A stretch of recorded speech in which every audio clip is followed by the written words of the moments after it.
هل تساءلت يوماً لماذا تضغط قطتك بأقدامها الأمامية على البطانية أو حتى عليك؟ هذا السلوك الغريب يسمى العجن، وله قصة مثيرة. يبدأ العجن منذ الولادة. القطط الصغيرة تعجن بطن أمها أثناء الرضاعة لتحفيز إنتاج الحليب. عندما تكبر، تستمر في هذا السلوك لأنه يذكرها بالأمان والحنان. العجن يعني أن قطتك سعيدة ومرتاحة معك. إنها طريقتها لتقول: أنا أحبك وأشعر بالأمان. لكن هناك أسباب أخرى أيضاً.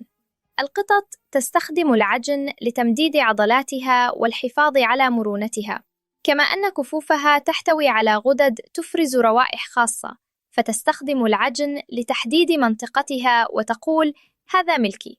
قبل النوم قد تعجن القطة لتجهيز مكان مريح للراحة، تماماً كما كانت أسلافها تفعل في البرية. العجن علامة محبة وثقة.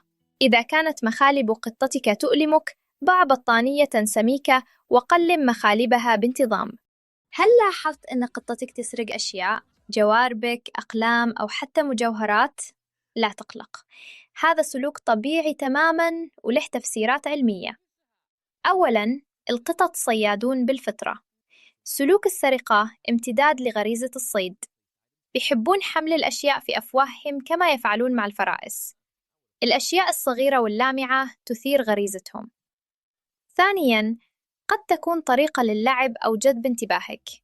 إذا ركضت خلف قطتك كل ما سرقت شيئاً، بتكرر السلوك لأنها تعتبره لعبة ممتعة. ثالثاً، الملل.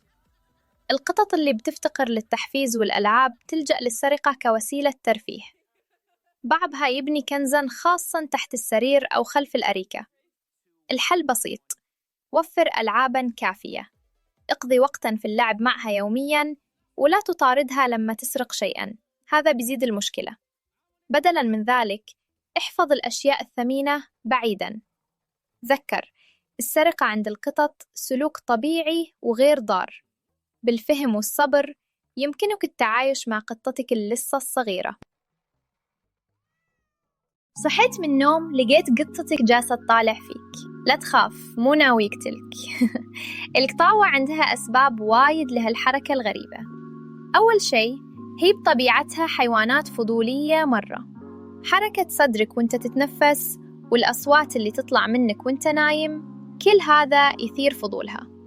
ثاني شيء، يمكن جوعانة وتنتظرك تقوم عشان تعطيها أكل. القطاوة ذكية وتدري إن أحسن طريقة تخليك تصحى هي التحديق المباشر. أحياناً تكون قاعدة تحرسك. إي والله، قطتك يمكن تحس إنها مسؤولة عن حمايتك وإنت في أضعف حالاتك. وأحلى سبب، الحب. في عالم القطاوة، النظر الطويل علامة ثقة ومحبة. لو انتبهت إنها ترمش بهدوء، هذا معناه أحبك بلغة القطاوة. المرة الجاية خلي لها تليفونك تلتهي فيه عشان ما تمل وهي تحرسك. أصحاب القطط ناس من نوع خاص، تقدر تعرفهم من أول نظرة. أول علامة، ملابسهم دايم عليها شعر قطط، حتى لو للتو طلعوا من المغسلة. والجوال عندهم مليان صور قططهم أكثر من صورهم الشخصية. تلقاهم يكلمون قططهم كأنها تفهم كل كلمة. وش رأيك نشوف فيلم؟ تبي أكل؟ وش اليوم؟ والقطة طبعاً ترد بمياو، واللي يعني كل شيء ولا شيء. البيت عندهم متصمم حول راحة القطة. الكنبة للقطة، السرير نص للقطة، حتى كرسي المكتب صار عرش ملكي. وإذا زرته بالبيت وإنت ما تحب القطط، ما تنتظر منه يقفل على قطته بمكان عشانك. لا والله، أنت أصلاً ضيف بهذا البيت، والقطة صاحبة المكان. إذا ما عجبك الوضع، الباب مفتوح.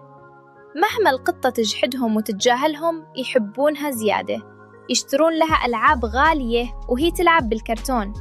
بس الصدق، أصحاب القطط عندهم صبر وحنان وإخلاص. هم يفهمون إنه الحب مو دائماً بالكلام، أحياناً يكون بس بالنظرة والرفقة الهادية.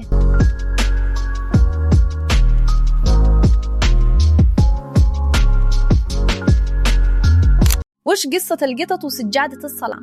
كل مرة تفرش السجادة تجي قطتكم وتخليك تصلي. بس تدري وش السبب؟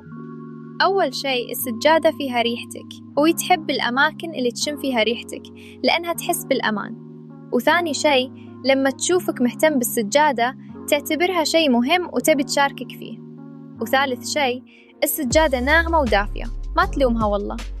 وآخر سبب إنها لاحظت إنك دايماً تلتفت لها لما تزعجك وإنت على السجادة، فصارت تستخدمها لتلفت انتباهك. الحل: افرش السجادة قبل الصلاة بدقيقة، أو خصص لها سجادة خاصة فيها جنبك. عندك قطة وتواجه نفس المشكلة؟ اكتب لنا في التعليقات. مرحباً أصدقائي، تعرفون؟ في أشياء كثيرة عن القطط ممكن ما تعرفونها. يمكن عندك قط بالبيت بس أنت مشغول، أو يمكن ما يهمك الموضوع، وهذا عادي. بس ممكن تستفيد معنا في هذا الفيديو. جبت لكم حقائق عن القطط ممكن ما تدرون عنها. 1. القطط ما تحس بطعم الحلويات، يعني لو جبت له كيكة عيد ميلاد صدقني ما راح يهتم. 2. قطك يعرف صوتك زين، فلا تقول ما يفهمني. المرة الجاية لما يتجاهلك خلي في بالك إنه فاهم عليك بس مو حاب يرد عليك. 3. زي بصمة الإصبع عند الإنسان، كل قط عنده بصمة خاصة في أنفه. 4. الشوارب تساعد القط يعرف إذا يقدر يدخل من مكان ضيق ولا لا، وكل ما كان القط أكبر كل ما كانت شواربه أطول. 5. القطط بتمشي بطريقة ذكية ومحترفة، رجولها الخلفية تنزل بنفس المكان رجولها الأمامية تقريباً، وهذا يخليها أهدى وأصعب إنها تنشاف. انتوا شو رايكم؟ موافقين ولا لا؟ اكتبوا لنا في التعليقات، ولا تنسون اللايك والاشتراك عشان نجيب لكم محتوى أكثر عن القطاوة. يلا باي باي.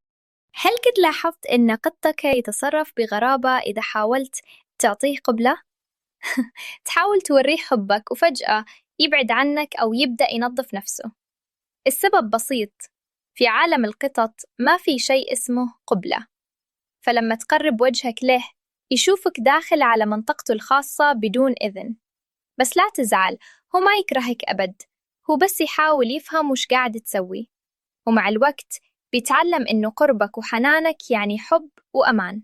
بعض القطط تتقبلها بسرعة، وبعضها تبغى وقت لتفهم شنو مفهوم هذه الحركة، بس كلهم يحبونك بطريقتهم. الخلاصة: احترم حدوده وعبر عن حبك بطريقته هو، لأن أحياناً الخرخرة الصغيرة تكفي عن 1000 قبلة. هل سمعت قبل إن القطط تمتص الطاقة السلبية من البيت؟ ناس كثير يصدقون هالشيء، بس وش الحقيقة؟ خلنا نعرف سوا. القط فعلاً يحس بطاقة الإنسان. لما تكون متوتر أو حزين غالباً بيقرب منك ويحاول ينام جنبك. مو صدفة أبداً، هو يحس إن طاقتك مو متوازنة ويحاول يهديك بطريقته. الخبراء يقولون إنه صوت الخرخرة اللي يسويها القط يهدي الأعصاب ويقلل التوتر. يعني مو إنه ياخذ الطاقة السلبية منك، لكنه يساعدك تتخلص منها. بس إذا فجأة قام وابتعد لا تزعل، هو مو زعلان منك، بس تعب كفاية من طاقتك السلبية ويبغى يرتاح شوي. في النهاية القط ما هو مجرد حيوان أليف، هو معالج صامت. إذا قرب منك قطك وانت مو طيب المزاج لا تبعده، يمكن بس جاي يعالجك بطريقته الخاصة. يمكن ما قد خطر في بالك إن لون فراء قطك مو بس شكل أو جمال، بل ممكن يكشف لك كثير عن شخصيته وسلوكه وطريقة تعامله معك. خلني أقول لك وش يعني لون فراء قطك.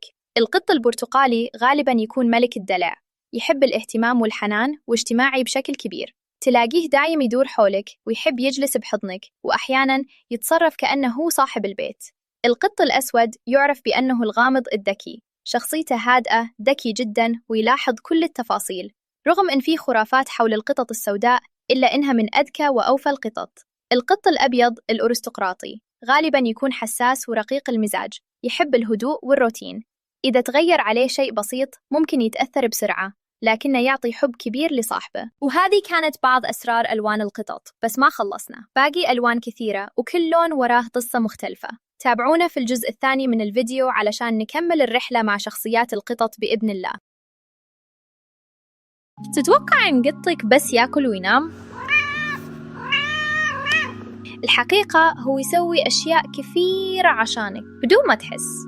أول شيء، لما يجلس جنبك ويخرخر، هذا مو صوت عادي، هذا علاج نفسي يخليك تهدى. ثاني شيء، يوم يلح ويلعب هو يذكرك إنك تتحرك وتضحك. ثالث شيء، لو ينام قريب منك معناته يحرسك ويعطيك شعور بالأمان. حتى يوم يجيب لك لعبة أو هدية غريبة هو يحاول يشاركك اللي يحبه.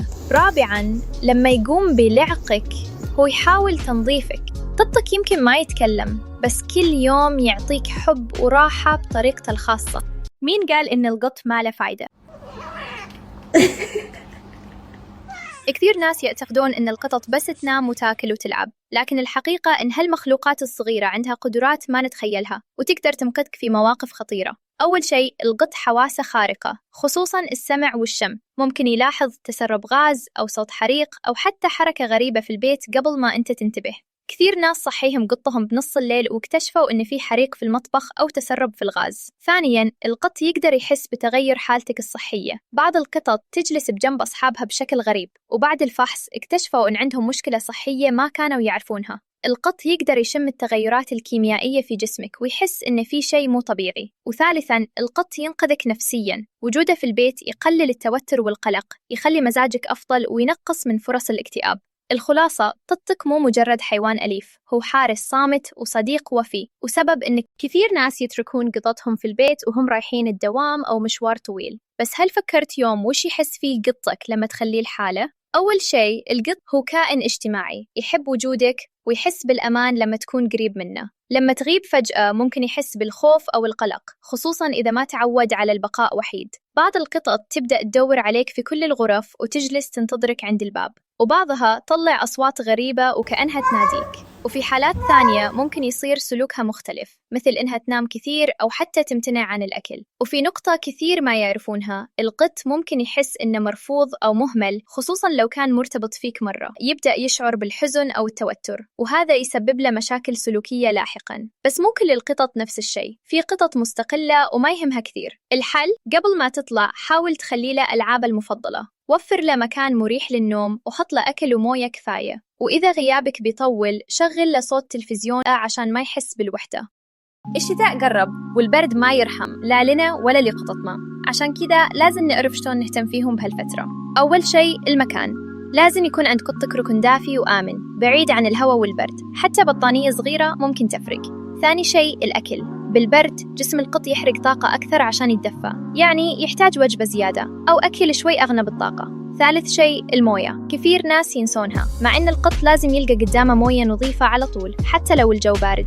وأخيراً، إذا قطك متعود يطلع برا حاول تقلل خروجه أو وفر له مأوى آمن يحتمي فيه من البرد. هالخطوات البسيطة تضمن إن قطك يمر الشتاء مرتاح، دافي وسعيد. أكيد قد شفت القط البرتقالي المشهور اللي كثير يسمونه غارفيلد بسبب شخصيته الكسولة واللطيفة. بس وش يميز هالقط عن غيره؟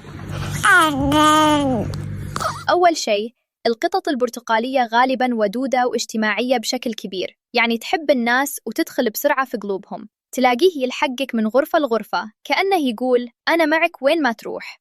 ثاني شيء، شخصيته غالباً طريفة. كثير ناس يلاحظون إنه القط البرتقالي يحب يسوي حركات مضحكة وينام بأوضاع غريبة، وهذا اللي خلاه محبوب على السوشيال ميديا.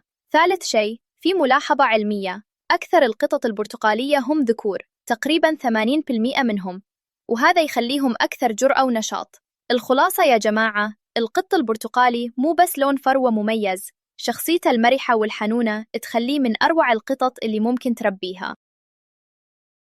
وش الفرق بين القط والقطة في التعامل؟ وهل فعلاً في اختلاف كبير؟ أول شيء، القط الذكر. الذكور غالباً جريئين وفضوليين، يحبون يكتشفون كل ركن في البيت وطاقتهم أعلى من الإناث. بس في مشكلة، إذا ما كان معقم يبدأ يرش برائحة قوية عشان يحدد منطقته، ووقت التزاوج ممكن يصير عصبي ويحاول يهرب من البيت. لكن بنفس الوقت كثير من الذكور يكونون أحن وألطف مع أصحابهم، يحبون الحضن واللعب والمصارعة الخفيفة. أما القطة الأنثى غالباً أهدأ وأكثر ارتباطاً بالمكان من الأشخاص، يعني تلاقيها تحب الزوايا والسرير المريح أكثر من الجري واللعب المستمر، بس وقت الشبق أو الحرارة تتصير صاخبة جداً، تتمسح بالأشياء وتطلب الخروج عشان التزاوج، ولو ما تم تعقيمها ممكن تحمل عدة مرات في السنة. الإناث كثير منهن حنونات ولطيفات، خصوصاً مع أصحابهم. في النهاية لا تنسون، كل قط له شخصيته الخاصة، وحبك واهتمامك هو أهم شيء يخلي علاقتكم ناجحة. يمكن نمر من جنب قطط الشارع كل يوم، بس قليل نفكر وش يمرون فيه، برد، جوع، عطش، ومع هذا تلاقيهم يحاولون يعيشون ويدورون أي مكان يحميهم. ترى ما يحتاجون أشياء كثيرة، أكل بسيط، صحن موية نظيفة، أو حتى لمسة حنية تكفي تغير يومهم كله. وفي الشتاء مع البرد القارس الوضع يصير أصعب عليهم. إذا كل واحد منا حط قدام بيته صحن أكل أو مأوى صغير نكون أنقذنا روح من التعب. خلونا نكون إحنا الأمان اللي هم محتاجينه، لأن الرحمة ما تكلف، بس تسوي فرق كبير بحياة قطط الشارع وحياتنا.